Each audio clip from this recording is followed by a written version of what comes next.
Hello, listeners. Yamina here. Welcome to the Dr. GPCR podcast. Before we jump into this new episode, we have exciting news to share with you. The new Dr. GPCR ecosystem platform is almost ready for launch. What is it about, you ask? Well, think about a place where GPCR scientists, trainees, and GPCR organizations can thrive and where it's all about science and GPCRs. Access is restricted to members of the field, and each sign-up will be approved accordingly. Once your sign-up is approved, you'll be able to enter the ecosystem and interact with GPCR colleagues like never before. You can still sign up to be an ecosystem beta tester. We are going to open the ecosystem slowly to ensure that you get the best experience. Please keep in mind that the Dr. GPCR ecosystem is a unique place, a first and one of a kind, where we want to make sure that you get the best experience out of this new world. Visit drgpcr.com/ecosystem to start your GPCR journey. Also, make sure that you mark your calendar for the third edition of the Dr. GPCR Summit. This year, the summit will be held between October 10th and 16th. Stay tuned as we are working on the program for the summit. Visit drgpcr.com to find out about all our activities. And now, let's dive into this episode. Hello, everyone. This is Yamina from Dr. GPCR, and today I have the pleasure of talking to Dr. Antony Boucard. Hi, Antony. Hi, Yamina. How are you? I'm very good, very good. Thank you for having me. It's a great platform, and I'm really honored to be invited on the platform, seeing the names of the likes of Lefkowitz and Engel. So it's a great honor to be here. Thank you. Thank you. I'm glad we were introduced, and I'm glad we're doing this. And you know, I'm so happy. So let's dive right into it. Just before I start asking you any questions, just want to give a little bit of context. We were introduced, and to be honest, I didn't hear from you until I got that introduction email. But then when I Googled you, I was like, wait a minute, you were in Canada as well. So it's a small GPCR world, and yet there is new people to discover, and I'm glad that we're doing this finally today. Thank you. All right, so let's just dive into it. Who are you, and what do you do?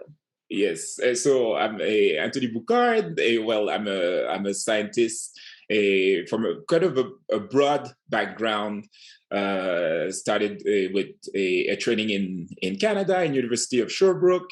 Did my bachelor degree, master degree, Ph.D. degree there.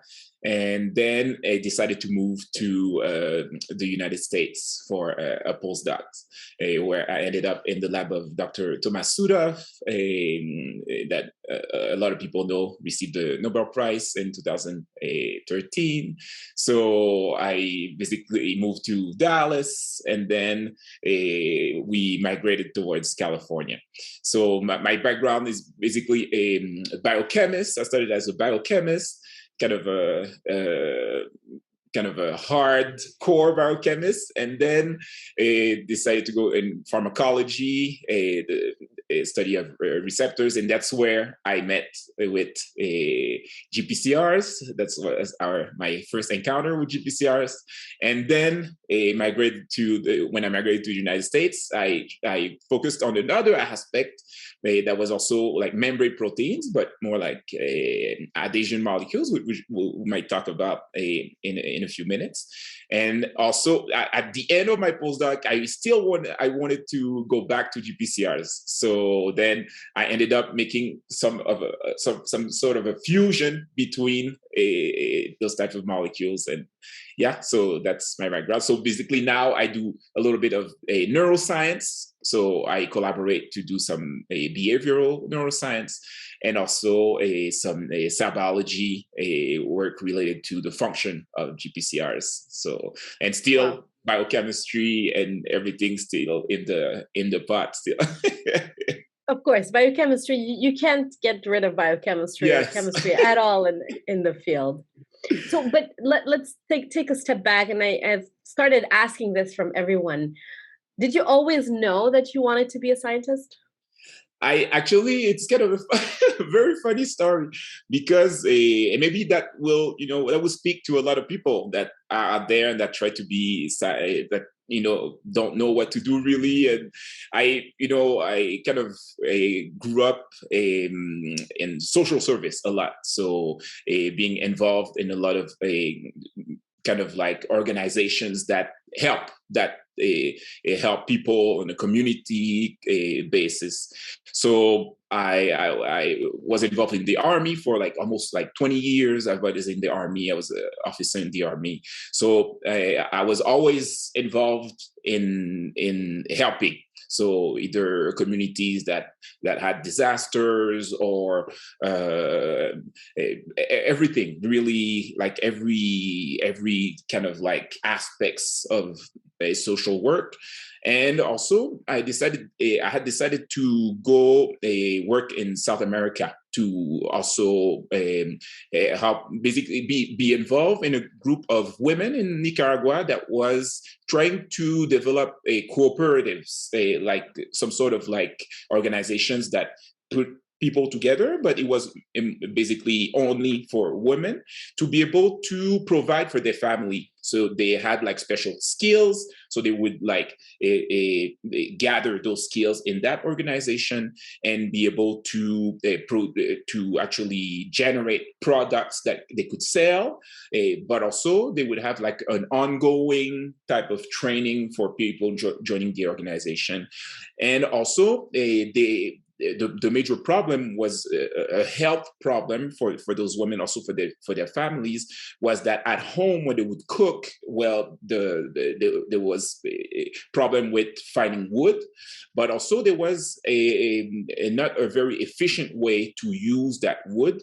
And when you would cook, all the smoke would basically create like a health problem for the kids. So to make that story short, I came at that moment to basically engineer some sort of like ovens, like made from everything we could find, from rocks, from excrements from horses, to sand, to make ovens that are closed and with chimneys and stuff like that. Something very simple, but that basically made the use of wood very, very efficient. So just I was coming back from this experience, and I didn't really, apply for university in other than medical school. I wanted to go to medical school, and that's what I wanted. So I come back from this experience, and I was a little, I didn't really know if I really wanted to go to medical school, but I guess that was chosen for me because I was not accepted that year. So then I had this notice from the University of Sherbrooke saying that I was accepted in a program. Really, I didn't know which program it was. I know it ended with chemistry, so I thought I was going into chemistry. So I decided to go. And then when I was sitting down with all the new students, and I asked, "Oh, so this chemistry program looks very, very interesting." It's like, well, you're actually in biochemistry. So I think you should know that from the get-go. And then I was like, oh, okay, well, yeah, well, I guess I think I will like it. But my plan was always to go to medical school. So I spent 1 year in the biochemistry program. I really loved it. And I applied for medical school. And I was basically accepted a medical school, but I was already well into the second year of biochemistry, and I was already starting to be involved in labs. So from that moment, I completely fell in love. You have to imagine, like I didn't even know what a scientist was. I had no clue what a scientist was other than the actual word. And when I could actually see hands-on what scientists were doing in the labs and the questions they were answering in the labs, I fell in love, really. And I rejected that acceptance, and I took basically a scholarship to work in a lab from a pharmaceutical agency. And then everything fell in place. I started working on proteases, and I ended up working on a GPCRs. It's kind of ironic because now all those things are put together in my field now. But it was just really kind of a coincidence, but a happy coincidence. And sometimes that's how things happen in life. You just let things fall in, but also when you kind of like let yourself open to what's around you and willing to learn from people that are around you, you discover things that you would never imagine. Like, now people know more about this field because of CSI, and Yep. in my time there was no CSI, there was no. The closest was Colombo, maybe, for people that know that detective. Yep. But it was really like completely foreign to me. So when I discovered this, I was completely amazed by what you could do, and also the freedom that you had, like intellectually, and also that kind of like contact that you had with your mentors, that was a kind of a back and forth type of exchange of ideas, and not very not dogmatic. That's what I really liked. Is what, like, day one you could learn something, and then day two it's completely changed by something that you found. And that for me was just amazing. So every single one of my days right now has been just to reconstruct what I learned the day before. So, so that's something that I really love. So you kind of like put yourself in the mindset of a kid once again, but now with more a kind of like take on your life and decision and stuff like that. So it was just basically, maybe it was chance, maybe it was serendipity, some people say, but it just happened basically. That's so interesting. So I have many questions, and let's take a step back. So social work in South America, Army, was that together at the same time? And like, how do you go from there to wanting to go to medical school to then ended up in biochemistry? Give us like a kind of a chain of events, because I think you're the first guest who has military experience, social work, and then ends up in the quote unquote wrong class or wrong field. Yes, basically. Well, my path is not classic at all. I kind of, it's a little bit part of my personality, and so it's something also that I try to convey to my students, that be you, because nobody will. So basically, you have to kind of like take advantage of your skills, of your personal skills, and try to exploit them and see how far you can go with those. Keeping in mind certain objectives that you want to achieve, and not to kind of set your head on success. That's big word that sometimes it's a little bit intimidating for me, this word success. So I hate to use it, but just for you to accomplish yourself through something. So for me, my accomplishments always came through helping. I love to be helpful, and that's all I basically tried to do. So joining the Army for me was just like that. I wanted to learn some skills, and through those skills, being able to help people that they probably don't have that chance. In the military, I had the kind of like the luck not to be involved in any conflicts, because that really wasn't my doing in the military. Of course, it's one of the backdrop of that job, but I never got involved in any conflict. So but from that point of view, you were involved in a lot of different communities that you would normally see if you were in a civilian life, and it kind of helped me broaden my horizon on who people are, and also what the value of people really. Sometimes when you're in a certain circle, you kind of leave other circles out just because of, we make excuses, we think we're busy, or, oh, we have the same interests and stuff like that. But really at the base of it, everybody has the same interests. Everybody wants something better for them, for their family. They want to develop, who they are. They just want to be able to contribute. And from that point, that's always been my calling. That's why medical school was an option, because I thought that was the only way to help in some ways, because I thought health was so important, and that was But then when the science came, then I saw the way you can actually help at many different levels. Sometimes it's hidden.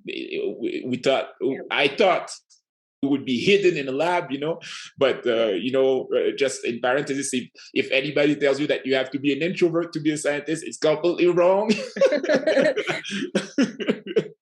Because you have to talk to so many people. You have to be really the face of your lab, the face of every project that comes out of your lab. And it's very difficult to be an introvert now in science. But this parenthesis being closed, so from that point of view, when this side of science was revealed to me, then I knew that's what I wanted to do. And so from all the social work that I did, I could basically continue doing the same, but on another angle with the scientist's career. First, I didn't see it as a career, really. I thought maybe it was something in passing that I would find something else. But the more I was doing lab work and developing those projects, the more I knew, no, there was no way I was going to come out of this. So that's how basically I merged those. And of course, throughout all my scientific career, I was involved in the army, so I didn't leave the army. So, but I was a reservist. And this is the Canadian. This is the Canadian, this is the Canadian Navy. So it allowed me to kind of take time off and be like on they call it a supplementary list. So a list where they just call you if they need you. But in the meantime, you're free to do what you want. And that's when I was able to, explore all these different facets and be involved in different things at the same time as I was in the military. Yeah. Nice. And then I cannot believe you turned down the admission to med school. I think a lot of people would have said to themselves, okay, I got admitted, I'm just going to go and do it. But then you fell in love so much with science. They were like, yeah, no, thank you, I'm good. Yeah, it's strange because I thought it, at the time when I received it, it was like summer. The summer, exactly in the middle of my kind of like summer training in that lab where I would end up staying, for all my graduate studies, and it came at a moment where I was not. I kind of like I had forgotten almost that I had applied. And because in Canada, you have to apply kind of like in January, and then you do some interviews in March and stuff like that. Yeah. And then that's when I realized I didn't really know why I applied at that time. I kind of second asked myself, why did I do that? And that, but I had to consider the offer because, from coming from an immigrant family background, like the medical school and medical trajectory, it's the, it's the one every parents want their immigrant. Yes, I know it. Med school, dentist school, lawyer. And then the rest is definitely not scientist. Exactly. No, nobody thinks about science at that level. And so I had to kind of ask myself, really, if I should turn that down. But that's when this thing of, be you, because nobody will kind of kicked in. Because then I was like, why would I go to medical school? Would it be for me really, or would it be just like to achieve some sort of status or something like that? So then I realized it was not based on anything real. So for me, at least. And so of course I contribute. I collaborate with a lot of physicians and a pediatrician and stuff like that. And I like this collaboration because I see other aspects that I don't really see in the lab. But for me, I think the calling really revealed itself once I started doing those experiments and being able to change stuff on a day-to-day basis. So when I turn it down, people say, I know you made a mistake, you should have. But it's been I don't know how many years, like maybe 25 years ago, and I still don't think I would have, I would never look back on this decision. But it was a turning point. It was really a turning point at that time. Yeah. Mm-hmm. You made many important points, and I think it's especially important to call them out for the young generation, for the scientists who are thinking about an MD, PhD, or a PhD, or be you. And I love the fact that you just said it, and it's really about who are you doing it for. Yeah.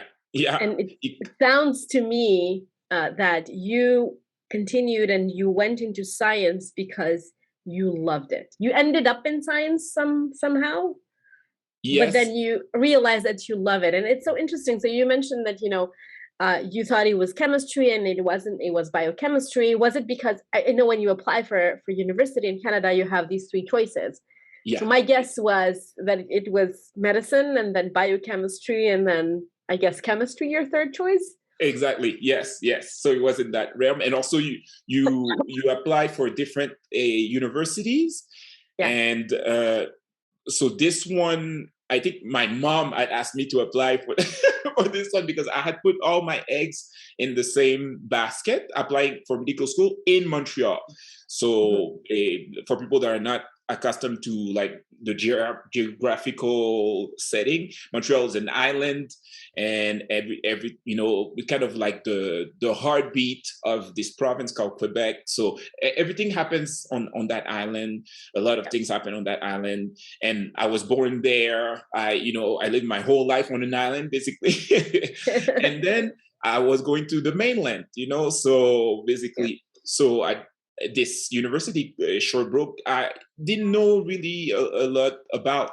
So it's outside of the island, and it's south of Montreal. So for me, it was also coming from this kind of like summer training in Nicaragua, helping people in another country. It was also refreshing to come out of the island, to go to another university that was not, what I would classically go for at that time, to stay on my geographical area. So I was able to kind of come out and live by myself. Also, I left the family home and stuff like that. So that was a kind of a whole experience. But because of that, I hadn't really thought that I would ever come out of that island. So when I got this acceptance to that program, I really didn't really look at what it was, because I know it was just a placeholder for me for next year to apply for medical school. So I was like, okay, I'm going to do it. I'm going to do it the best I can and see what happens, so I can have the best grades and apply to medical school again. Yeah. So a lot of people did that. And it's so interesting because you mentioned, being born in Montreal and doing everything in Montreal. And that's pretty much, I wasn't born in Montreal, but that's pretty much what happened to me. Living in Montreal, going to a Francophone school. Obviously, you apply for the University of Montreal. Somebody asked me, why didn't you go to McGill? And I said, I never even thought about it. Maybe it would have been different because the system is different. Yeah. At McGill, but kudos to you for moving out of the island and then going to Sherbrooke, which I think it's a really nice area. Yeah. It's a good university. It's a small little town compared to Montreal, and culturally, it's very different than Montreal. It's very different. It also has this because with the history of Canada, with the colonization of the French and then the British, so this kind of like southern border type of towns have really kind of like the infusion, a big infusion of both type. So you can see it as different levels, but it's less integrated a little bit than Montreal, for example. So you still have like British side, the British descendants, and you have the Francophone side. But it's a very nice town. And at that time, it was kind of like a renegade type of university, because they were trying all these new programs. And I'm not 100% sure, but I think University of Sherbrooke and UQAM, which is another university in Montreal, came up with those programs that integrated the learning in the industry. So you were able to within your program to basically have 1 full year in the industry without that affecting your grades, but being part of the curriculum. So at that time it was kind of new, it was kind of fresh, and I like that about that university, that you had less barriers to the learning kind of process, but also the strategies for learning. I love that. And then it's funny because I think about my time at the University of Montreal, and it was a little bit similar to you, that I did my bachelor's, master's, and PhD in the same program in biochemistry at the same university, the training in the same lab. But I do remember that the structure of the courses during the bachelor's was a very French program. So you had to go through these steps. You couldn't pick and choose. It was one class that went together. And then you had to go through that class, graduate that class in order to take the next year's class. And if not, you ended up in the situation where you were in a different group, you couldn't finish on time, which is not the case based on what you're saying at Sherbrooke, and it was definitely not the case at McGill. Okay, yeah. So it was more rigid, it was very Francophone, very French. Not Québécois French. It was very Français. Okay, yes. That rigidity that comes with it. Then again, I was raised in it, kind of, so it seemed natural. Now looking back, I don't see why not. You could have, chosen the courses, and then having the opportunity, as you mentioned, being in industry a year and learning new things and broadening your horizons. Yeah. Oh, yeah. That was at that time kind of a new way to approach it. So I kind of liked it, and maybe that a little bit the basis of my choices, also how I see also now that I give classes and that I contribute to the training of students. It's also, I think, an element that I try to infuse to them, that nothing is set in stone. Also, for once you take a step, you can always take a side step. You can't be afraid of those moves. And it's because it's all going into one direction, into making you a person with more skills. So that's why you have to embrace. Again, you're making a lot of great points. The BU, the fact that there is not only one path, it's not one single road, not point A to point B to point Z. There's multiple turns and twists that you can and you should try out. You shouldn't limit yourself.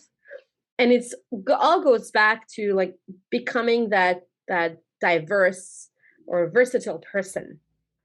Yes. And the one last thing I may want to add to that, and just because others tell you it's not the way to go, doesn't mean it's not the way to go for you. Exactly. Yes. Yes, because everybody is different. Everybody does things different at different period of their life. Yeah. So it's just, circumstances, and what, you kind of integrate those circumstances and try to make the best out of them every single time. So that's good.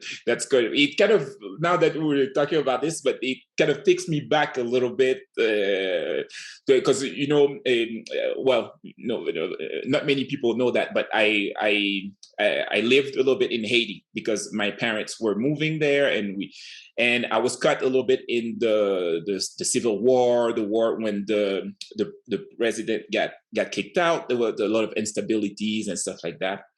So living there with like the low resources and not being able to come out, or if you would come out, it was a very kind of dangerous kind of like situations. And also having like not many resources for the everyday thing like food or something like that. So that kind of like puts like another perspective on things, like when you have choices in front of you, so not to be afraid to take those steps also, because circumstances will change. At that time I thought I would never come out of there, and that would stay there and probably in the worst case probably died there, and because of the dangerous circumstances, and it came close a few times. But I was able to come out from the help of many people, but I was able to come out and to get to Canada and to go back to where I was born, and to develop something I never thought I would be able to. That's why actually when I joined the military at a young age, it was because of that, because I couldn't imagine not taking advantage of those opportunities. And when I saw what people were doing in that branch of the army, I was like, wow, you cannot just let that go. So at that time, that was my choice. So at different period of my life, I made different choices, and it would never be the same choices as when I was 20 than when I'm 40. And that's why sometimes, it's hard for me to give advices to people, kind of life advices to people, or what they should do, or what the best advice for this or that. I mean, the thing is, you evaluate where you're at, and I think, just trust yourself to make the best decision at that time.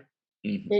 You made a bunch of, again, great points, which are, I think, that we need to be highlighted. And you mentioned, being caught up in the Civil War and being in a situation like that, and understanding that resources such as food, which I think a lot of people in the Western Hemisphere just cannot understand, not having food or not having electricity.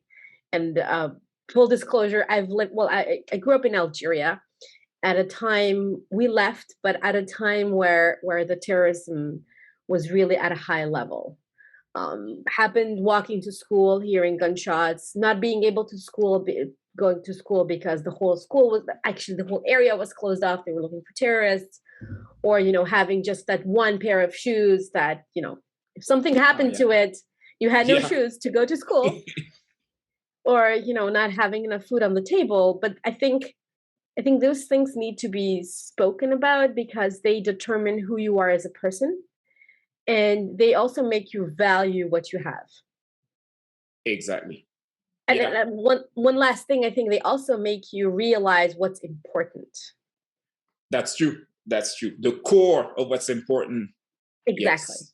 Exactly. Yes, Definitely. And in a way that shapes who you are. I became a scientist because of all those things. And the way I approach my science right now, my lab, my lab is 100% kind of accepting of everybody that wants to come mainly from poor backgrounds, or like kind of like marginalized backgrounds.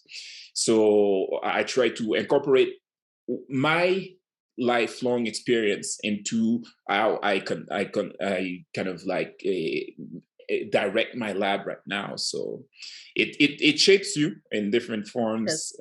It does. So yeah, I think it makes you reevaluate what you call a failure and what you call a success. Exactly. Which is why I always say I don't like the word failure. I like the expression lessons learned. What not to do. Yes. What not to do. All right, before we go back into the GPCR world, let me take a super step back. As a teenager or as a child, what did you want to do? What did you like to do? Were you more into science or more, community type of work? Did you, how were you as a child? Yeah, as a child. So as a teenager, as a child, I didn't really have like some sort of, I like to do everything. I like to put my hands on everything I could do. I was a very high energy child. But because of that, some people also try to kind of take advantage of that. So I made some bad decisions on the way at that time because I had so much energy. But then when I became a teenager, then I really kind of like did like a 90 degrees completely. I decided not to direct that energy in anything bad anymore. I didn't want to be involved in stuff that wasn't helping, that wasn't productive in a social kind of aspect. So that's at that moment, I really involved myself in that military because I joined around 15. I joined at 14 years old.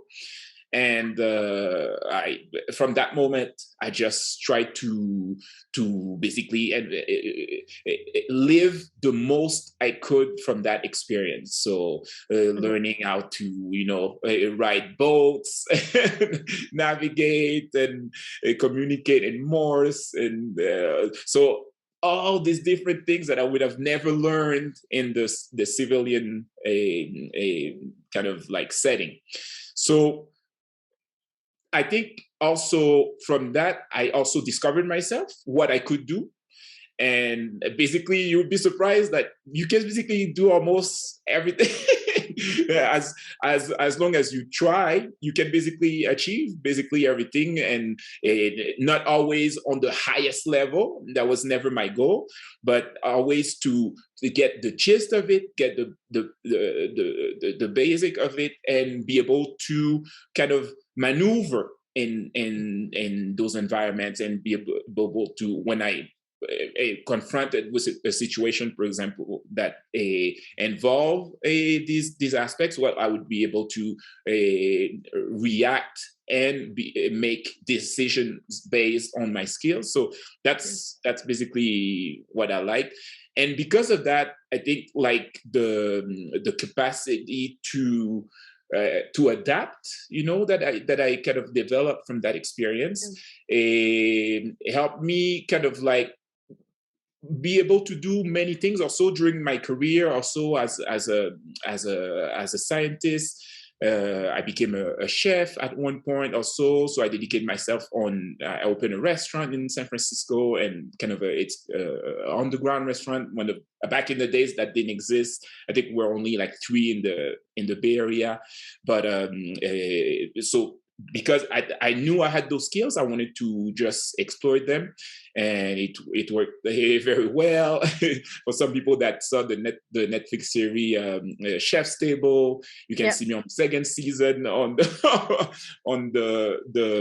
Mexican restaurant of Olvera, and this is a good restaurant here that's called Puyol.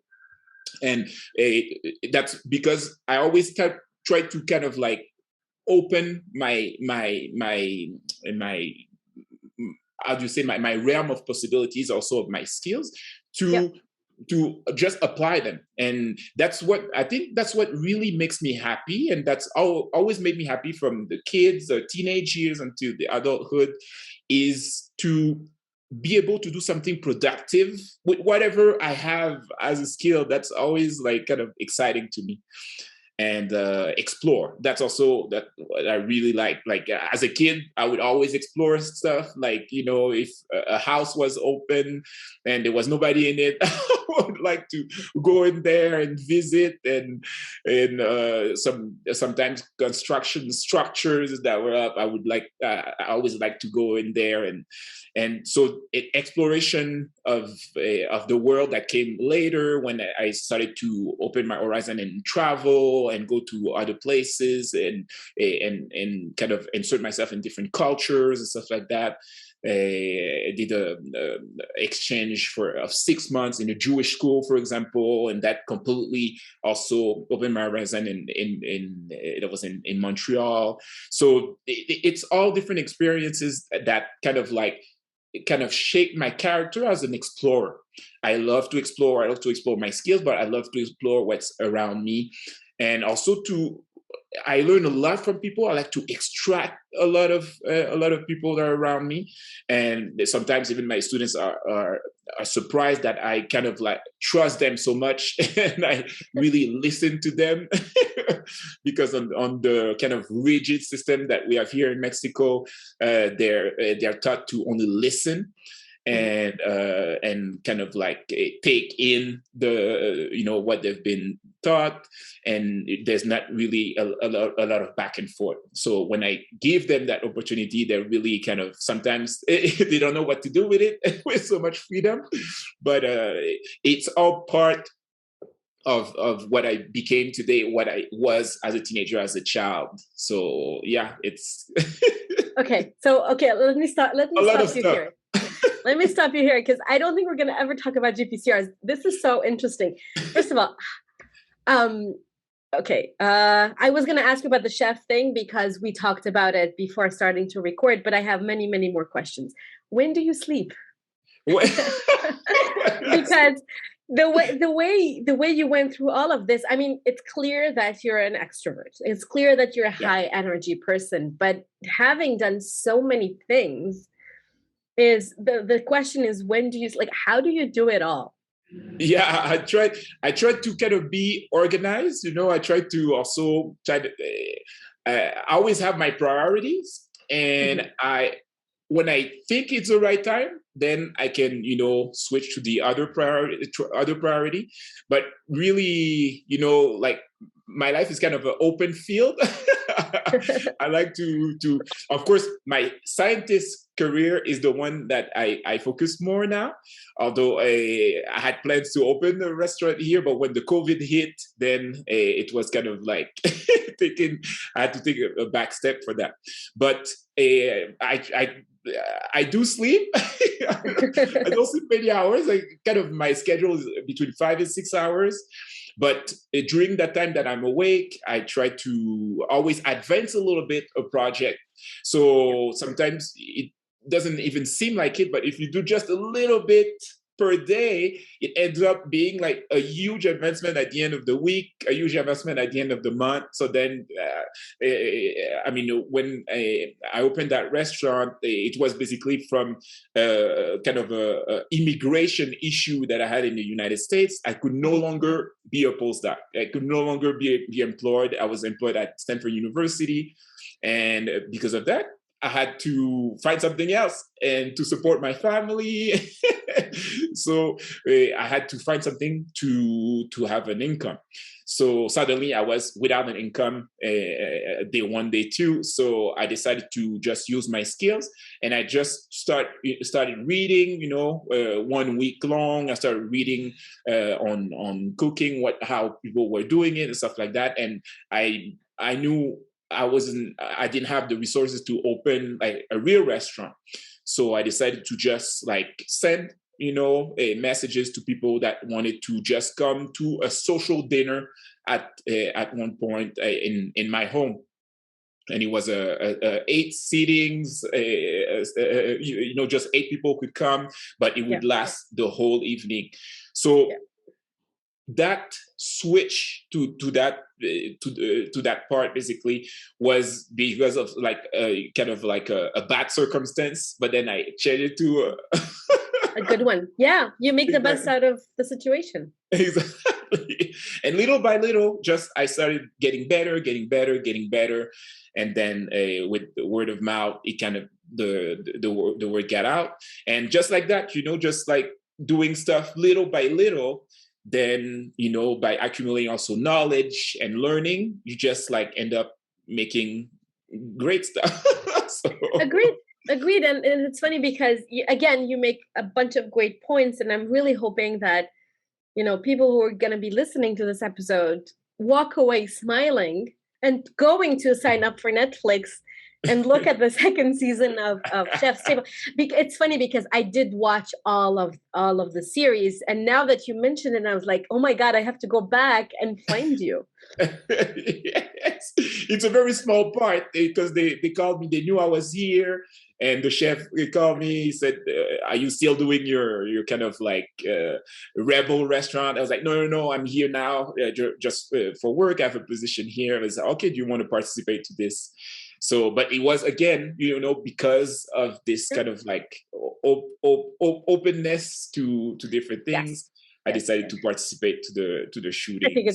I think it's great. And I do remember parts of Chef's Table. I can't remember which season it is. I don't specifically remember seeing you, but I do remember seeing a part about these underground restaurants. And it was in Mexico, where people would come into homes and people would cook. And it was just, they were showing how they were making the tortillas and the grains. And it was first of all, I think it's a great idea of inviting a small group of people into your home and then making them local food or very, special food, and you discover a culture.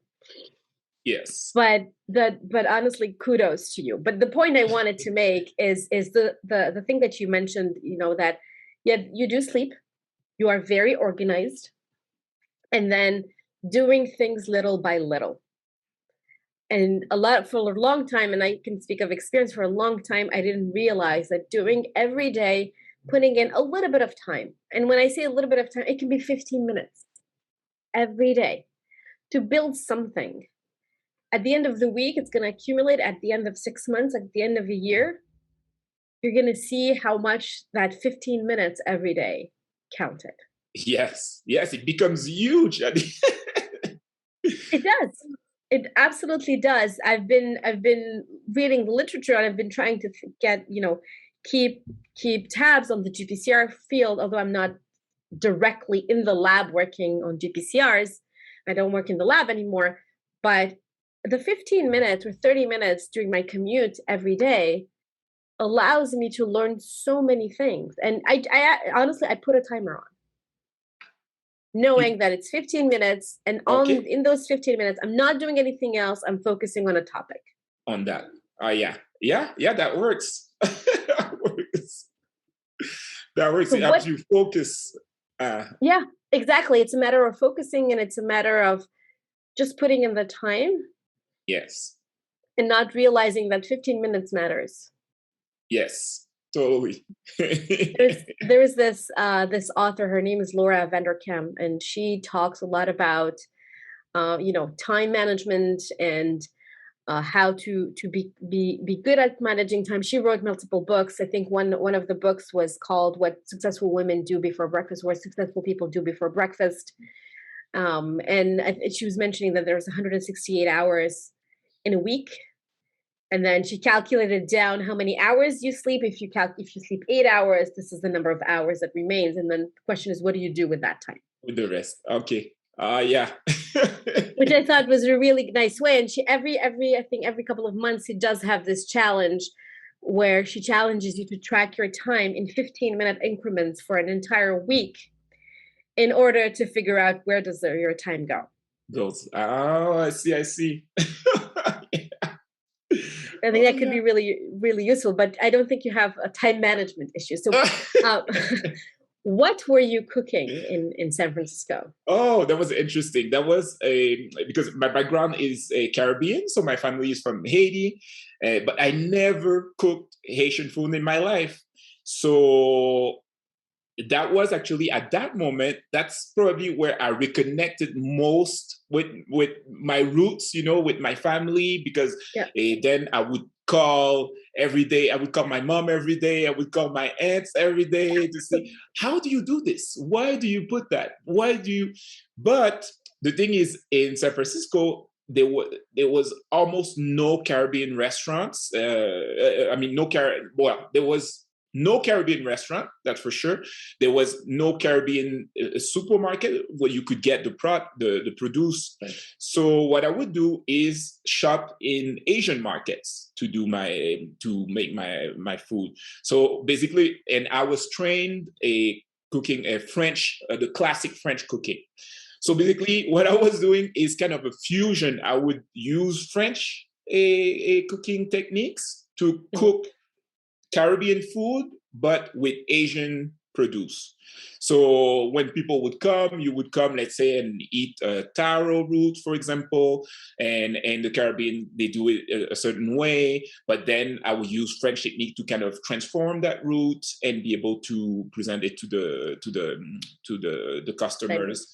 So every single type of traditional Caribbean food did not look traditional at all because of of how it was constructed, but it was just this kind of like also this fusion that attracted a lot of people.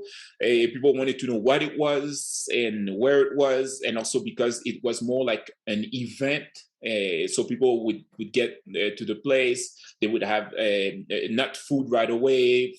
First, they would get to know the other people. We would have like board games to start, and then people would get to know each other, and then would have dancing also later in the night. So it would be like a 6-hour long type of event where we would cook. And since I wasn't very good with pastry, I would have like a pastry chef that would collaborate with me from the cooking school, the culinary schools in San Francisco. So that was really like a full mix, and that's what I love because San Francisco also is very kind of like multicultural type of environment. So everybody that would come from there were people from Asia, from Africa, from the Caribbeans, from Europe. Everybody would actually love the environment, and everybody learned in those occasions. So yeah, it was more of a social event. Yes, it goes back to your roots of being social and bringing something to people. Yes, exactly, because that's what was exciting about this, was like to have many people around the food that I would give them on the table. They never knew what they were going to get because it depended on what I found in the market the day before. And so it was always something fresh for them. But also I really loved their take on it, because they would be like, oh, wait a minute, this is like what my grandma was doing, blah, blah, blah.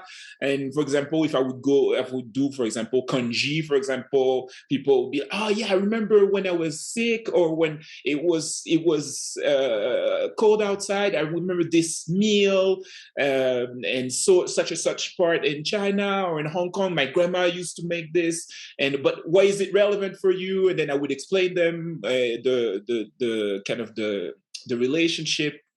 So it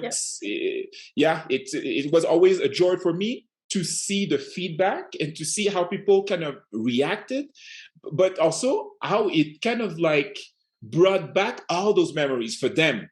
So at that moment when they took that mouthful and I would see it, I would say immediately, it was like, oh yeah. It was almost like immediate.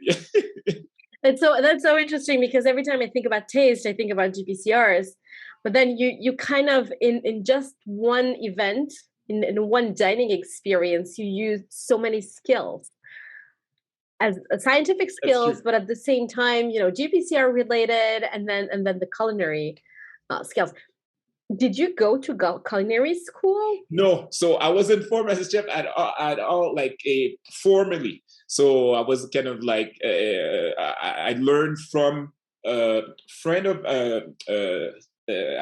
uncle of mine. Okay. So then he was a chef. He was a French chef. So he showed me how to make sauces. So that was my first introduction to those techniques. And then he went from there. And then we would cook from time to time.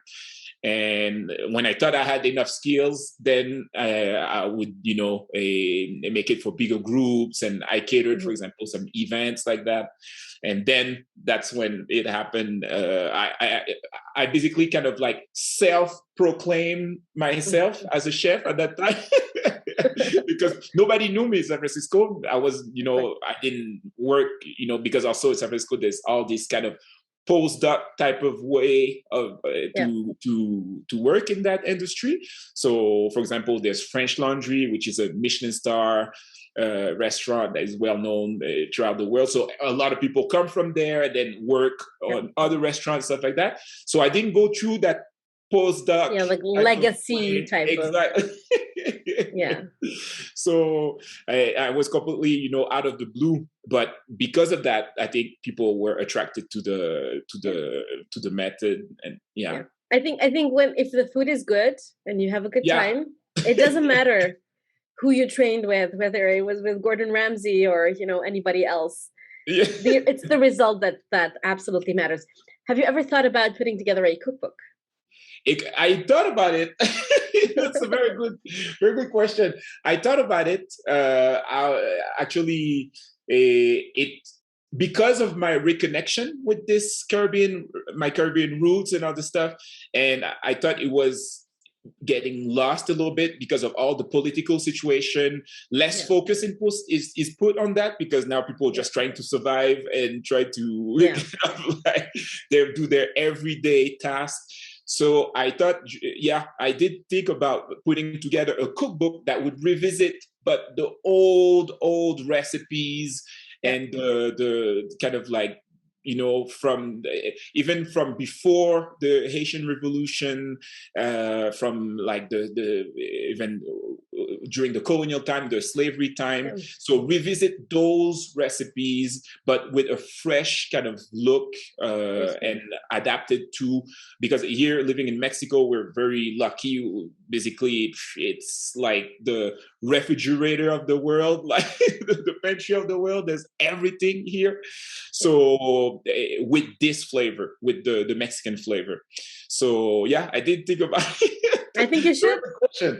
I think you should. I think you should. Yeah. And it would also, I understand that, with COVID, you can't think about opening a restaurant right now, but I think being able to create those dishes and then making that cookbook while we hopefully get back to a semi-normal state could be a great way to already plan those dishes out. So at least set up the foundation.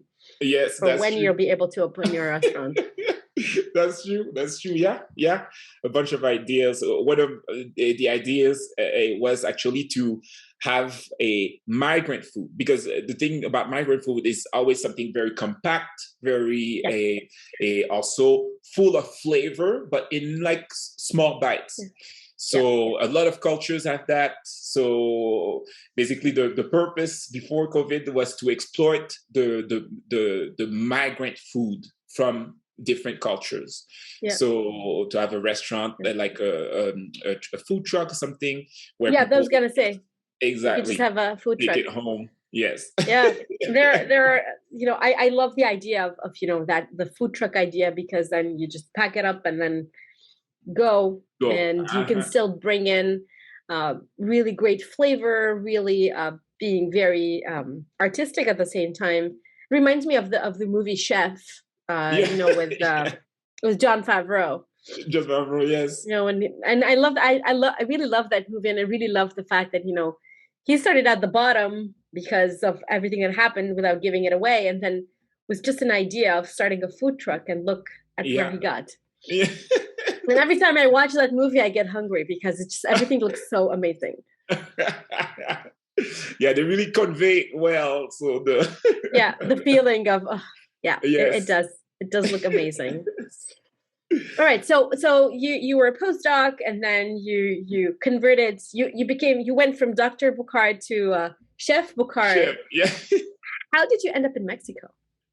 So Mexico was also that openness that I was talking earlier about, and that exploration that always inhibited me from earlier on. So when I finished when I was still in my postdoc and you're applying for places, I, like everybody else, I was applying to the big markets. So Canada, United States, Europe, Germany, France.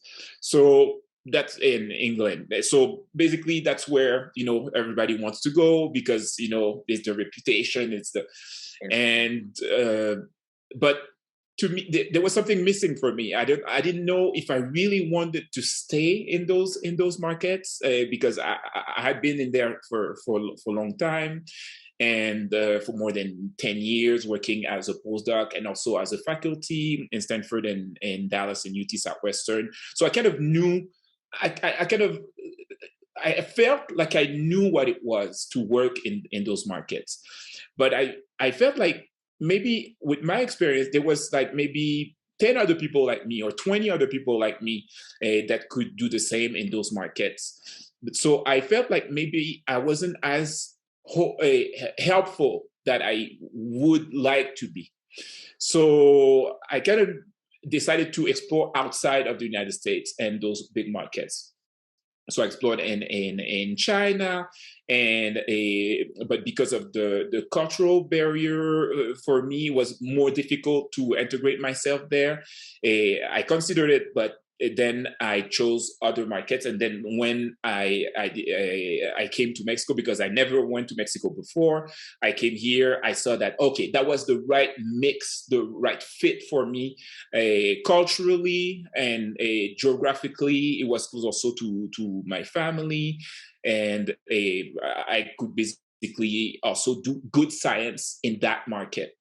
So I thought, yeah, I could really contribute to something that wasn't there before. So there's nobody working on adhesion GPCRs here in Mexico. So of course, it gave me an opportunity. There's nobody working on synapse formation, which is a kind of a sub-product of working on GPCRs. You can work on many physiological events. So mine was the formation of synapses, those junctions that are in the brain. So this came all together as not only I could put my skills up front, but in a place where they weren't exposed to it before. And I had access also to a pool of students that traditionally were not favored.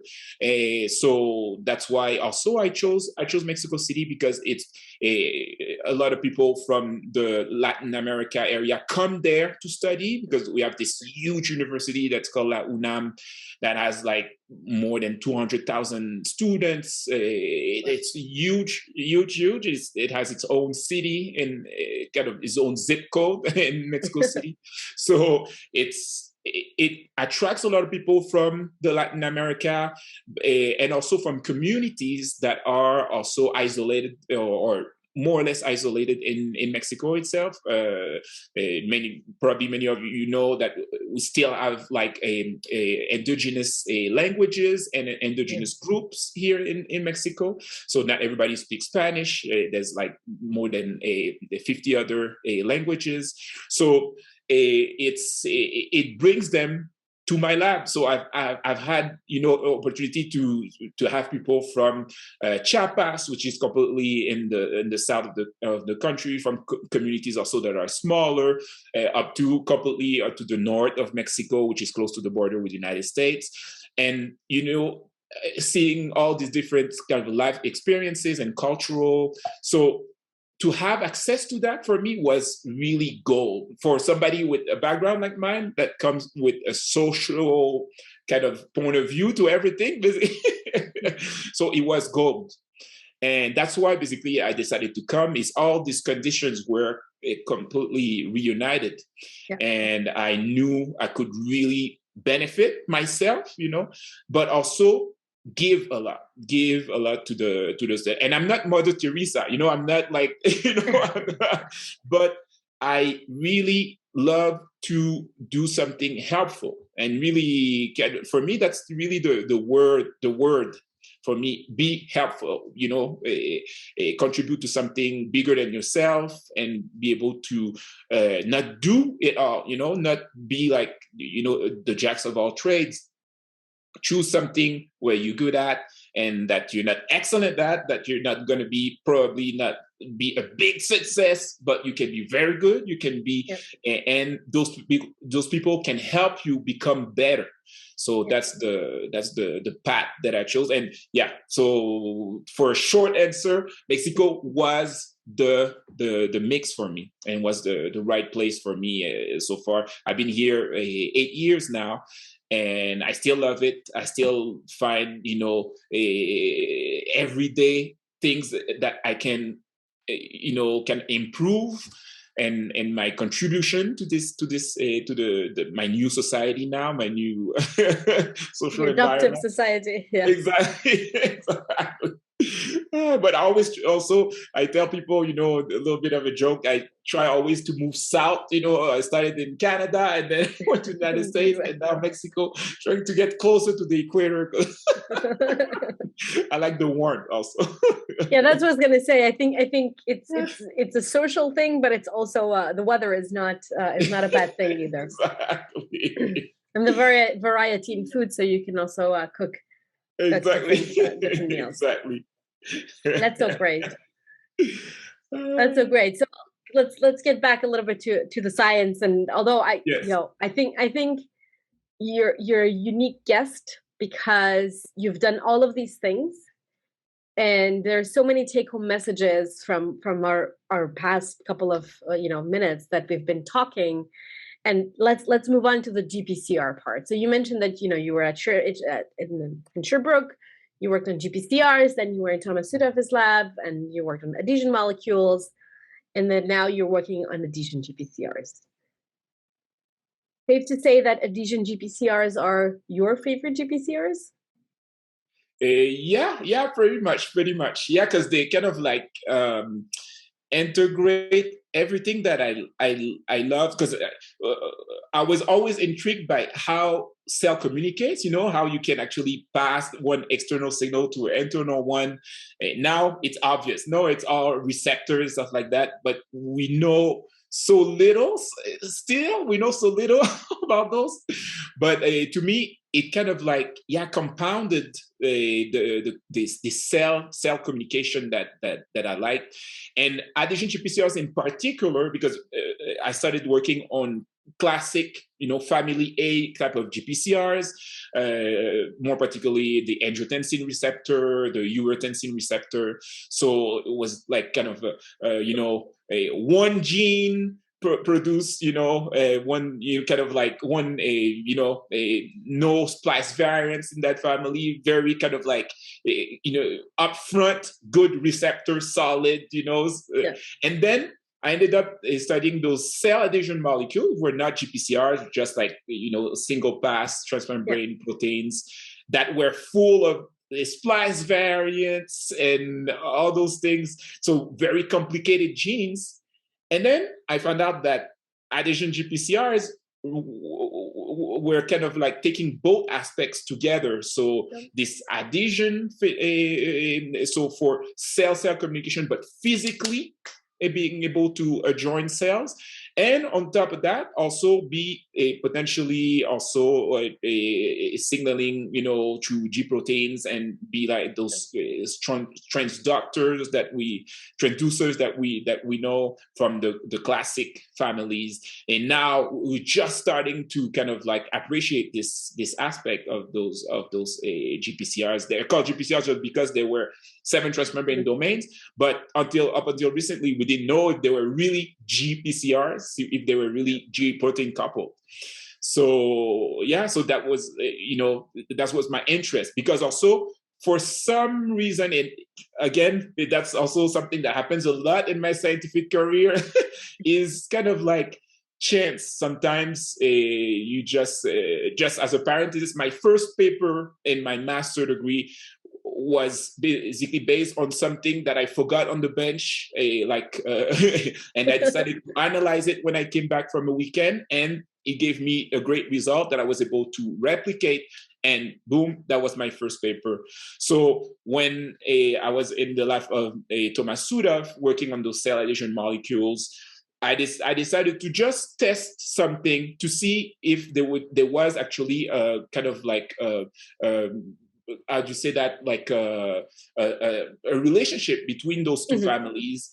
And I decided just like that to test, like, like everything starts in a receptor field, to test the binding of something to something else. And I decided to test many pairs, and I found out that one of the cell adhesion molecules I was working on actually bound to a GPCR that I wasn't working on. So I was like, well, bingo, I always wanted to go back to the GPCR field.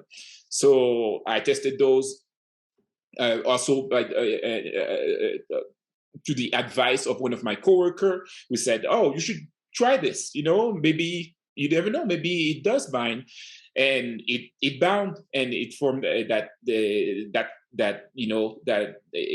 also they were able to adjoin cells. They were able to form an adhesion complex, an intercellular adhesion complex, which was great, because then that was the start of a new project for me and for my career.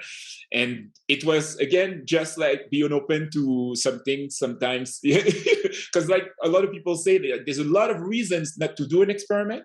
There's a ton, but sometimes you can just do one, if you have the possibilities to do so.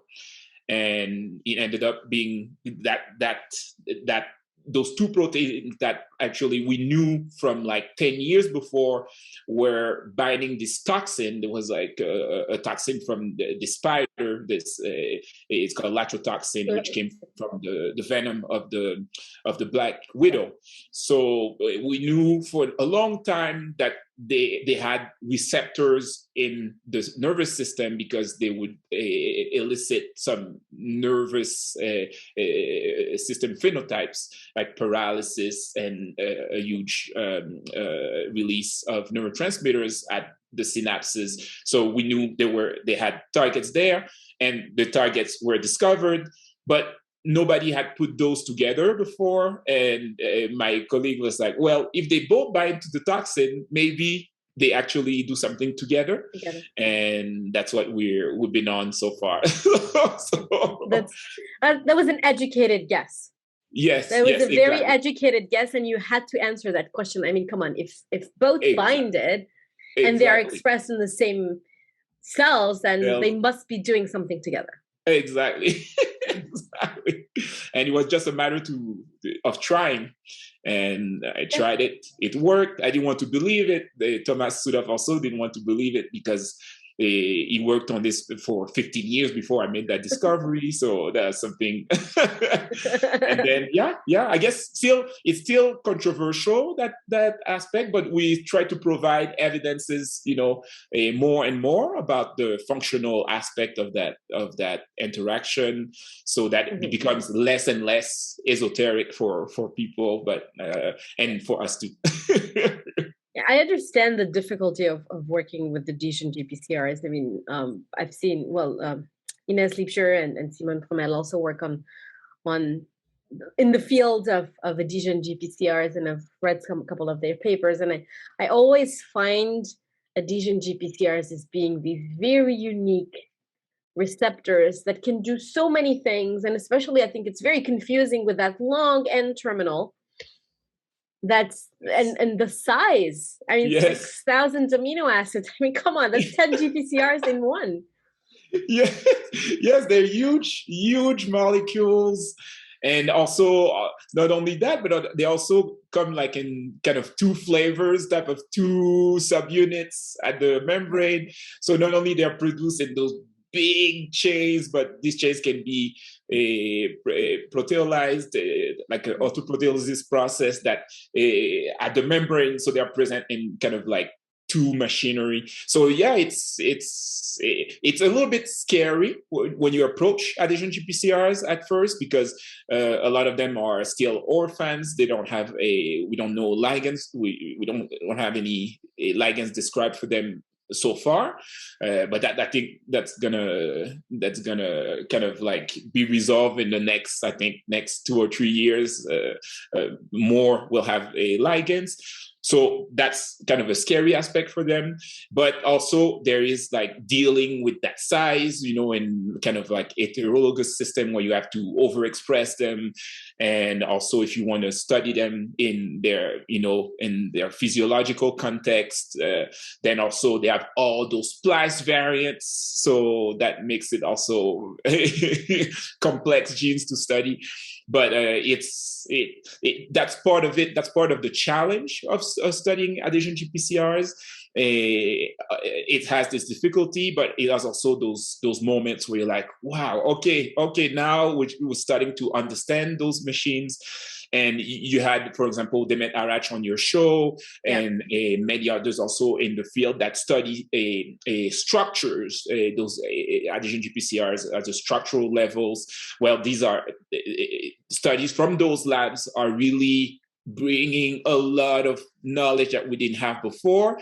And, from the plethora of structures for classical GPCRs that they are in other families, there's just one for just the main domain of adhesion GPCRs. So that's going to slowly change. Those structures are going to coming out from those labs also, like of the likes of Demet Arach, for example, and try to infuse the field with more and more of those knowledge that we didn't have before. So that's basically what's kind of, I think that's what's gonna kind of like, as you say, like project the field a little bit further, all those structural elements that we're lacking. Mm-hmm. And how do you because to me, the way I see it in adhesion GPCRs, it's like this huge, very interesting system, very difficult to work with, very chaotic at the time, just maybe because I'm not in the field. How do you choose what to work on in such a difficult field? Like, what do you work on right now in the lab? Yeah. So what do we work on? So basically, it came from being interested in, of course, those kind of like molecular machines that are the GPCRs, but really also is the context where they're involved. And for example, these adhesion processes are really, it opens really a Pandora's box, because it's involved in almost everything from development to adulthood, and also adhesion processes and degeneration processes. So really, the being interested in what to work on means being interested in a biological event, a physiological event that you're interested on. For example, in our case, is the formation of synapses, and how the molecular code involved in those adhesion processes that lead to synapses, how they're determined by the cell, how they're laid out almost like a dictionary that has to basically be deciphered along the way. So for us, that's what really interests us, is basically in pathophysiological context, for example, in disease, in disorders, and more or less a psychiatric disorders, for example, like ADHD, for example, attention deficit hyperactivity disorder, autism, for example, bipolar disorder, schizophrenia, and these, how they actually rely on the function on those proteins. So we try to study processes like, for example, a synapse formation in the context, for example, of addiction. For example, addiction to drugs, because they involve a reward pathway in the brain that is often affected in a lot of psychiatric disorders, like schizophrenia, for example, autism, that has sort of like a different type of reward, a mechanism involved that is social reward. But So all those kind of center around this area in the brain that is responsible for maintaining that reward active. So that's what we're interested in seeing how those adhesion GPCRs as those molecules affect those pathways.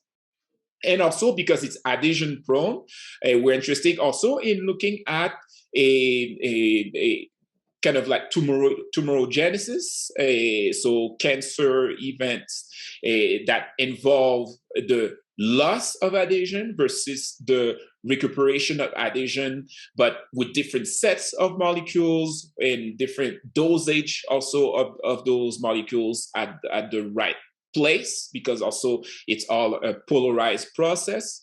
So we try to put those GPCR that we love, but in a physiological context that we also love and that we also think will bring the knowledge further. So we try to focus in the lab in those different aspects of physiological events related to GPCRs, and also, along the way to see some transversal knowledge, because something that you learn in the context, for example, of cancer can be very useful in the context of synapse formation, for example, or in the context of the communication in lungs, for example, or in secreting insulin, for example. So we try to see if the knowledge can be passed on to different areas, just based on the basic, discovery that we made. I love it. I love the integral aspect of it, and really focusing on the phenomenon, and then really drilling down. And again, I think even in your science, the social aspect of the work that you like to do is you're really being a social worker when it comes to the different diseases and these different physiological events. But that leads me to my next question. Just if you can give us an idea about what type of assays do you run? Like, what do you do specifically in the lab? Yes. How do you try and answer these questions? Yes. So basically, we start from a standpoint of cell biology. So because we work a lot with cell cultures, with primary cells, for example, or cell lines. So we approach it on what happens to the physiology of the cell in different contexts. When we, for example, express those receptors in those contexts, or if we silence those receptors in that same context or different contexts. So what we try to develop in the lab is techniques that would help us exactly decipher those signaling cascades, for example, inside the cell.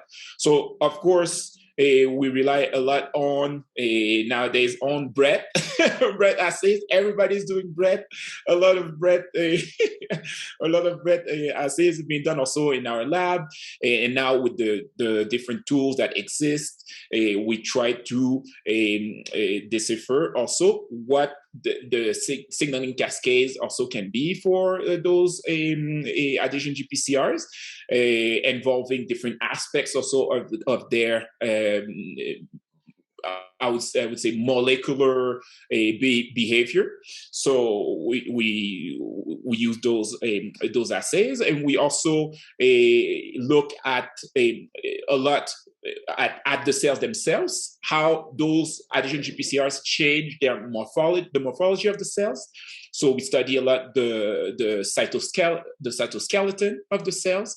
There's many types of cytoskeleton, the actin, there's intermediate filaments, etc. So we try to see how, and because also we were able to describe such a change of morphology, how those adhesion GPCRs change these cytoskeleton component to be able to integrate them in a different process, which could be migration, motility, for example. So all those that are involved in a kind of like a movement pattern of the cells, because even in synapse formation events, for example, there's a previous events where the neurons have to migrate through like a forest of other neurons, and through their molecular determinants, they can find the right partner. So we try to apply this in a reduced system and try then to go to the more complex system. So also we use a lot of biochemistry, because the difficulty working with adhesion GPCRs is that their ligands are actually membrane proteins, so they're anchored to the membranes. But we try to kind of adopt strategies to be able to kind of like take them out of the membrane, make them soluble, and then be able to work with them in a way that is a little bit more easy than to have to work with them anchored to the membrane. So we use a biochemistry to engineer those proteins, a molecular biology to engineer those proteins, and then biochemistry to try to purify those in high kind of like high purification schemes. And also, kind of like attached to that, we use also kind of ways to see how those complexes actually stabilize cell junctions. So not only the signals that is transmitted inside the cell through Brett assays and microscopy assays, and for example, to describe the cell that received the signal, but also what those junctions look like and how they're organized, and how they actually how they depend on the state of the adhesion GPCR. So we look, for example, we do a microscopy assays, for example, and also flow cytometry assays to be able to quantify those complexes, those cell junctions in a population-wise a sample. So population-wide sample. So we try to use as many kind of techniques as possible to try to answer a question. So and they vary. But when we have a question, we try to find the best way to answer that question. And sometimes it's techniques that we have in the lab, and sometimes we don't. So we collaborate with other labs also to answer some of those, and also for them to infuse that knowledge into our lab. So our techniques are kind of very kind of diverse. The only thing we don't do is electrophysiology. We haven't done that so far. But everything else, from microscopy assays to biophysical assays related to resonance energy transfer, breadth, fret, etc. Yeah. Nice. It looks like it's a very diverse toolbox that you do have. And I'm glad that you mentioned these tools and the fact that, it's sometimes difficult to work with these adhesion GPCRs because of their expression, their size. If you had a magic wand and you would, be able to manifest a new tool that you feel like it's missing, what would that tool be? Oh, wow. Hey, magic wand with a new tool. Yes. I think a new tool. Well, that new tool, I guess, it will probably never be made, but it's something, we try to access with indirect methods.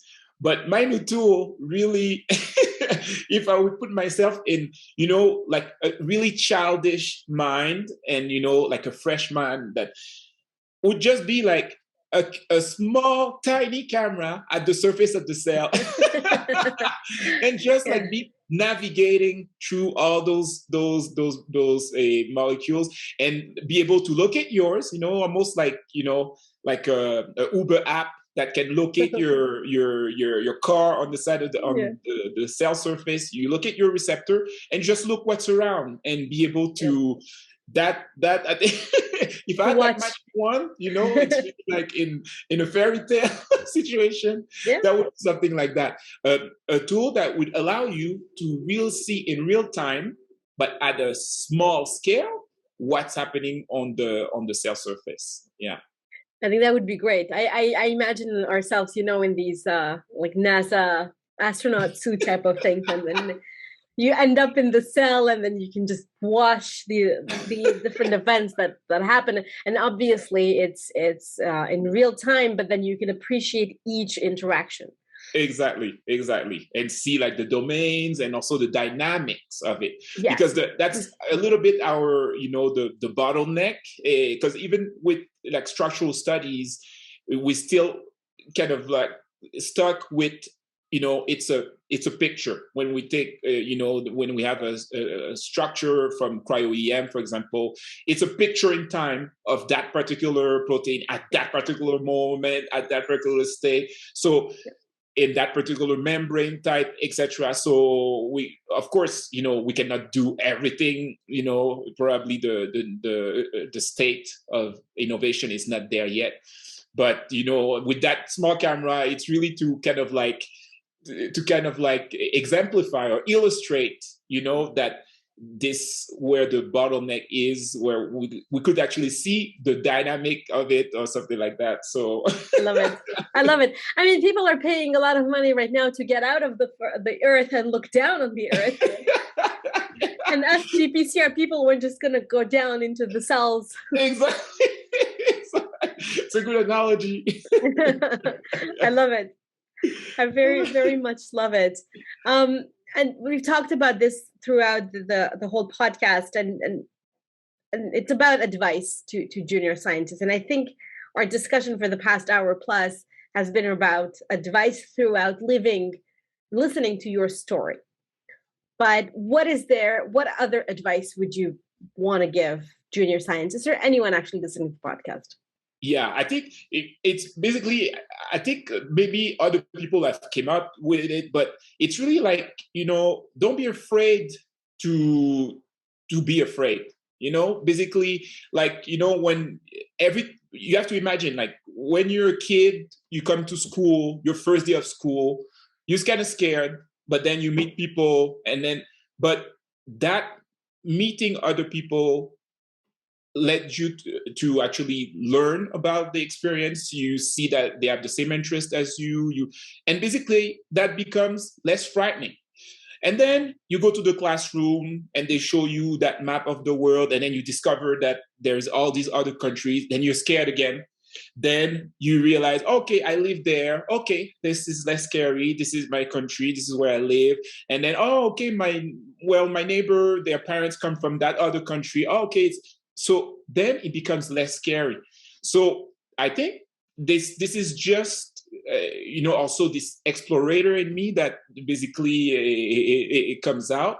But when you're not scared to be scared, or you're not afraid to be afraid, you can actually learn a lot about life, about who you are, but also sometimes a lot in your experiments. Like when you do something, you're willing to take the further step and maybe take a little bit of a chance and stuff like that. And even when you choose the place where you want to do your graduate studies, or you choose your mentor, or it's always like a frightening experience. But if you willingly put yourself in a situation where you're willing to take risks, you're willing to, then things will fall into place. But it's not necessarily mean that you're going to be the most successful guy, again, that word that I hate, but that you're not going to be, the first at it, but you might. But if you never try, if you never do it, you might not know about it. But the thing is, if you enjoy that ride, from the moment you put yourself in a situation where you're open to those risks, you will enjoy it. No matter what, no matter what is the end product, you will enjoy it. Whether you're there for a short time or you're there for the rest of your life, you'll have the best time of your life during the time you're doing it. So that's my only advice, really. I love it. I love it. And it reminds me of that cartoon that has been on social media, the comfort zone circle and then the rest where the magic happens. And I think, yes, it is frightening, and yes, but it's fine for it to be frightening. And it's just a matter of, getting used to exploring new things and doing something. And I love that you mentioned that multiple times actually throughout our discussion, that you learn new things. You didn't become the most successful or the best at it, but you became good at it. And I think oftentimes as scientists, we feel like we have to be the experts or the best, and that it's also cultural. I think it also comes from the culture that you come from. And we mentioned, parents thinking that if you're not a doctor, a dentist, or a lawyer, then you can't be anything else. But you can be just good enough. Yes, because you have to realize you were less good at it the day before. Exactly. Than the day after. Exactly. So it's piece by piece, and don't be afraid to do something new. Yes, totally. Super. 3 aha moments that defined your life in general, because I think you've had multiple lives based on all the different things that you've done. But as a scientist, or, and anything that you feel like defined who you are today. 3 aha moments. Oh, I would say one would be, I think when I applied for postdoc positions. So I applied to many places, and then I knew I wanted to go to Thomas Sudoff lab. That was my first choice, but I applied to other ones because I didn't think I would make it to that lab, because I thought, oh yeah, it's such a big team. They're, a powerhouse. So, not to put my hopes high too much, apply to other places. And actually, my aha moment was like, everybody's human. I mean, it sounds so trivial to say that. It sounds so cliche or something, but it's such a moment where you realize you're sitting in front of those people. I sat in front of maybe 4 different Nobel laureates, Alfred Gilman, Thomas Sudoff, Deisenhofer, Brian Kobilka, and more than 4, a lot of people. But every time they convey this, it's just normal people, even if they have this big trajectory and they created all those things, and they have all those papers, and they're really famous and big. They're just humans. I still remember this moment where when Thomas Sudoff got the Nobel Prize, we did a small ceremony in a courtyard at Stanford University. Brian Kobilka came because he had it 2 years prior. The year before, I think, right? 2012, yeah. 2012. So then he came, and, and it was the simple moment, everything was doing fine. And then comes a Michael, I can't remember his last name, but it was a Nobel Prize in mathematics that also had it the same year, and as Thomas Sudoff. He came, and his wife came with him, and she took us aside, and we're just having a discussion, and she's just like, I can't believe you won the Nobel Prize, because at home he can't even pick up his own socks.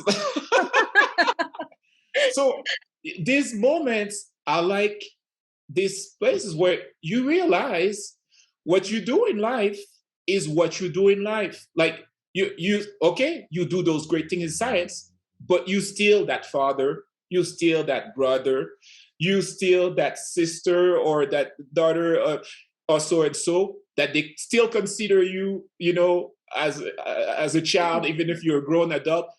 It's human stuff. It's human interactions. It's human behavior. it's just that. I mean, we amplify it a lot with all this social media and medium that we have to kind of amplify people profiles.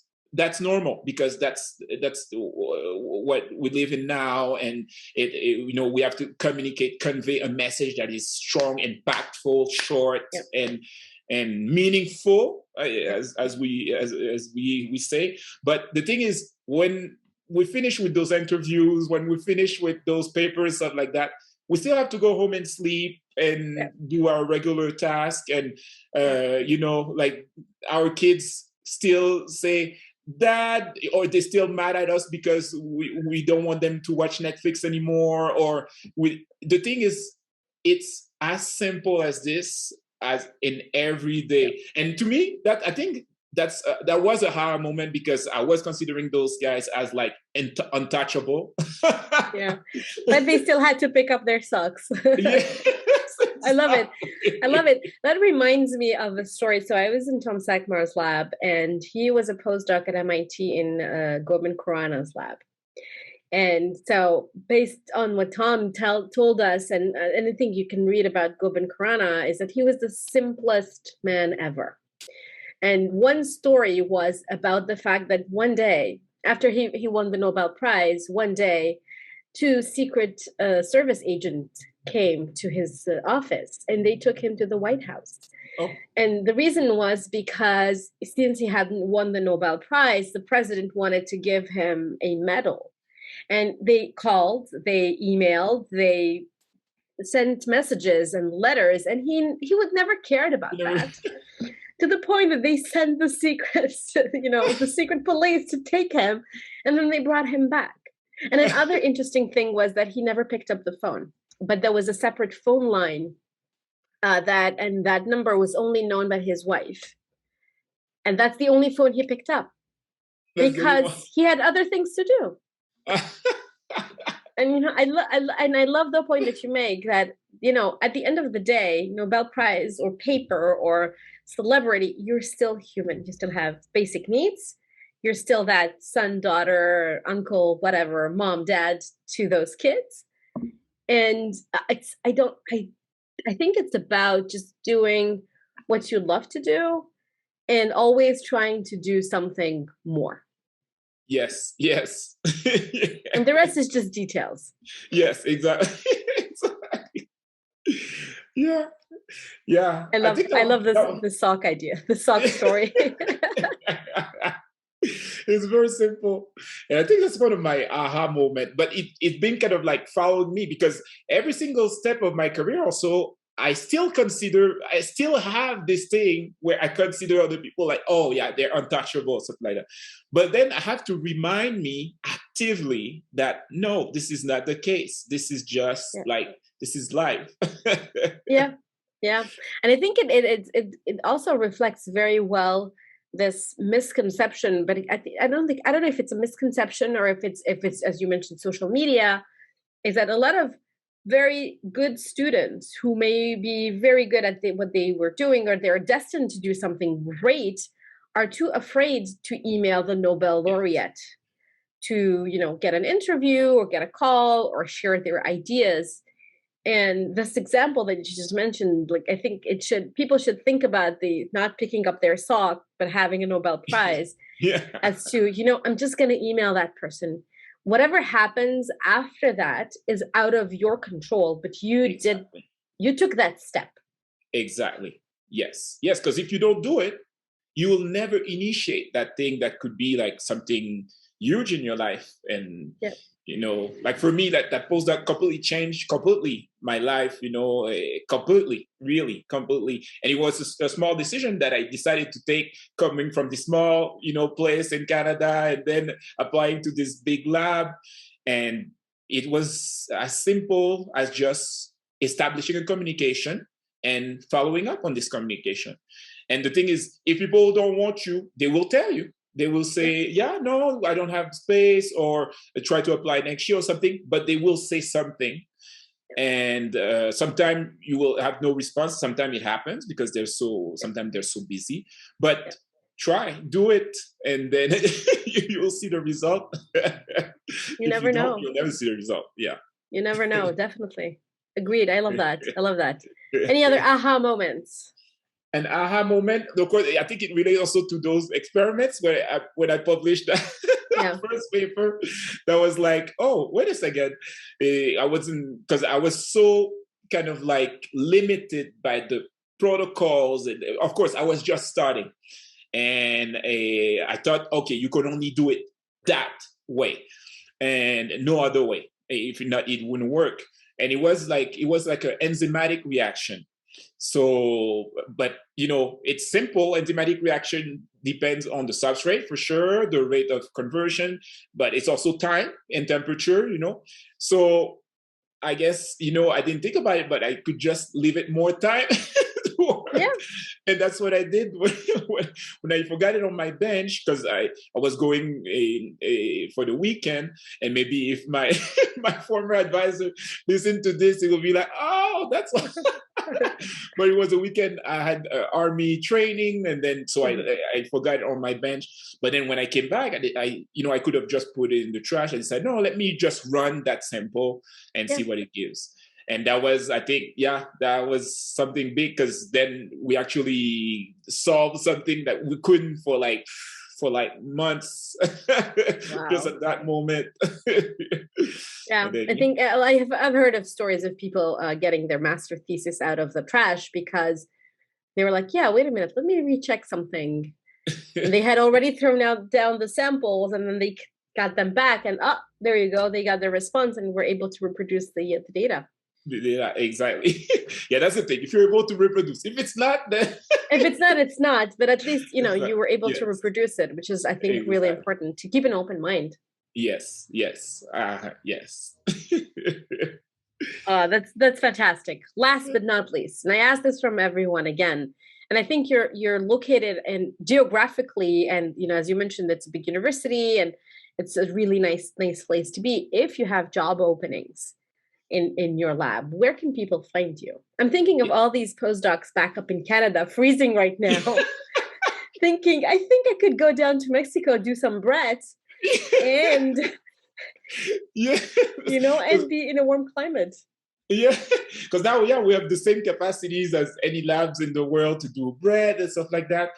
So if they want to find us, we have actually a website, so you can just type a Boucard Lab on Google, and you will see our Wix website, and you can see, for example, all the projects listed, everybody we have in the lab also, and when we have announcement for postdocs, for example, or students, we also post it there. And currently, we need people to work on our addiction project. So it's also posted on the website, and so it's Wix, the Wix site of Boucard Lab. You can find all the information about us. That's fantastic, and we're going to put it on our website as well. So this episode was going to have a page, and we're going to put it there. But I can also tell you that if you'd like us to advertise your positions, there's just a quick form to fill out at drgpcr.com/career. And we'll be happy to share it on social media. Oh, perfect. Okay. Yes. See, perfect. Breadths, facts, higher level questions, Dijon GPCRs, and the Mexican weather. Exactly. It's very nice. Mexico City is elevated, so we have always the same weather all year long. It's always 25 degrees during the day, always. Maybe one day or two during the summer, it will go up to 30. But if not, it's always 25. Even now, when the winter is 25 degrees. But it's elevated. It's a dramatic city surrounded by volcanoes. So it's a very, very dramatic landscape, and also very densely populated, but also a very good opportunity to learn a lot about culture, about food, about people. And also, you're still close to the United States if you want to go, to Canada if you want to go, to Europe. There's flights over there. But on top of that, Mexico City is this clash, between the old traditions and new traditions still alive. So you still have people that speak the Mayan language, so the Nahuatl, for example, that are still present here, and they live also a very typical type of life. But also you have the New World when they came, the Spanish, for example, the French. So you have this nice mix of cultures here, and it's a great opportunity to learn a lot. New things and new cultures, and I still love it. So, but I'm biased. That's great. Well, maybe we should organize a GPCR conference there. Yes. As soon as possible, but I think we should think about it, and it should be sometime in February when it's the coldest in Canada. Yes, go to the beach or something like that. People know a lot of the beach, but also have probably a view of the city and everything that there is. Yeah. That's something to think about. Yes. All right. Thank you so much, Antony. It was great talking to you. I think we learned a lot about science, but also about, you're the trade of the jacks of all trades at this point. And we wish you all the best. Thank you. Thank you so much. And thank you for inviting me. It's a great experience. I loved it. You're very easy to talk to. It's just like a regular conversation, coffee conversation. So for anybody that wants to participate, it's a great media. I love the platform that you set up, and also the GPCR Summit, the Dr. GPCR Summit that was last year was a great opportunity to learn and about other people's work and labs. So I invite everybody to follow your podcast. It's really nice. It's really great. Thank you so much, Antony. And obviously, everyone is welcome on the podcast. And I want to highlight this because before we hit record, we were just talking about this. You don't need to have 50, 100 years of experience in the field. Everyone is welcome from anywhere in the world, whether you're a student, a Ph.D. student, a postdoc, master's, or you're a PI, independently of where you live on this earth. Everybody's welcome on the podcast, and I'm so happy that we finally got to record this episode. Thank you, Emila. All right, thank you so much. Bye-bye. Bye-bye. Thank you for joining us and listening to this podcast episode. We'd like to thank our guest, as well as our team members, Attila Forrest and Ines Pinheiro. Please make sure that you subscribe to the Dr. GPCR newsletter, find us on YouTube, and if you like our podcast, please leave us a 5-star review on Apple Podcast. You can also leave us a testimonial at drgpcr.com/testimonials. Another great way to support us is to share your favorite Dr. GPCR program with your network and colleagues. Don't forget to check out and register for the Dr. GPCR ecosystem at drgpcr.com/ecosystem. Email us with any questions or suggestions at hello@drgpcr.com. Until next time, stay safe.